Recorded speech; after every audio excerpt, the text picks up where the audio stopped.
बुलढाणा जिल्ह्यातल्या शेगाव, नांदुरा, खामगाव तालुक्यातल्या अनेक गावात अचानक केस गळतीमुळे नागरिक हैराण झाले होते।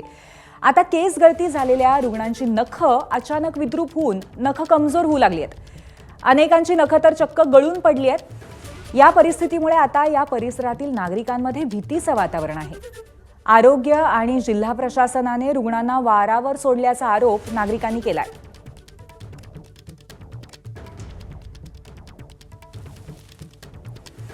अनेक गावांमध्ये ज्या लोकांची केस गळती झाली होती त्या लोकांच्या आता नखं गळायला लागलेले आहेत। आपल्यासोबत असाच एक रुग्ण आहे। तुमचं नाव काय? प्रवीण इंगळे। काय झालंय तुम्हाला? सर नखं गळती होऊन राहिली। कधीपासून झाली? 8 ते 10 दिवस झाले। याच्या आधी तुमचे केस गळले होते? हो केस गळले होते, पूर्ण टक्कल पडलं होतं? हो। आता हे नख गळती कधीपासून सुरू? 8 ते 10 दिवस झाले।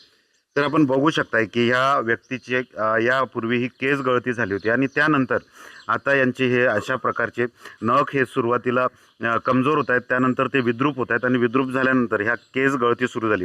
यांची पायाची नखं जर आपण बघितली तर पायाची नखं ही विद्रूप झालेली आहेत। हे नख गळतीसुद्धा झालेली आहेत आणि अशा प्रकारे अनेक रुग्णांना या ठिकाणी आता नख गळतीचा त्रास होत आहे। आपल्यासोबत या गावचे सरपंच आहेत। काय म्हणाल, ही नख गळती आता सुरुवातीला केस गळती झाली, आता नख गळती होती? अगोदर केस झाले, आता नख झाले। आणखी बॉडीवर काही परिणाम न व्हावा किंवा अस्थिमध्ये जसं सांगितलं की बुवा अस्थि धातूमध्ये उपधातू म्हणून नख आणि केस आणि हे हाडा संबंधित रिलेटेड आहेत, त्यामुळे आणि हाडावर पण याचा परिणाम झाला पाहिजेत नाही यासाठी आता मी माननीय केंद्रीय मंत्री प्रतापराव जाधव साहेब यांच्यासोबत चर्चा करणार आहे की बुवा किती रुग्णांना हा त्रास होतोय, नख गळतीचा त्रास किती रुग्णांना तुमच्या गावात? आता नुकतंच लक्षात आलं तरी 10 पेशंट याचे 2 दिवसात।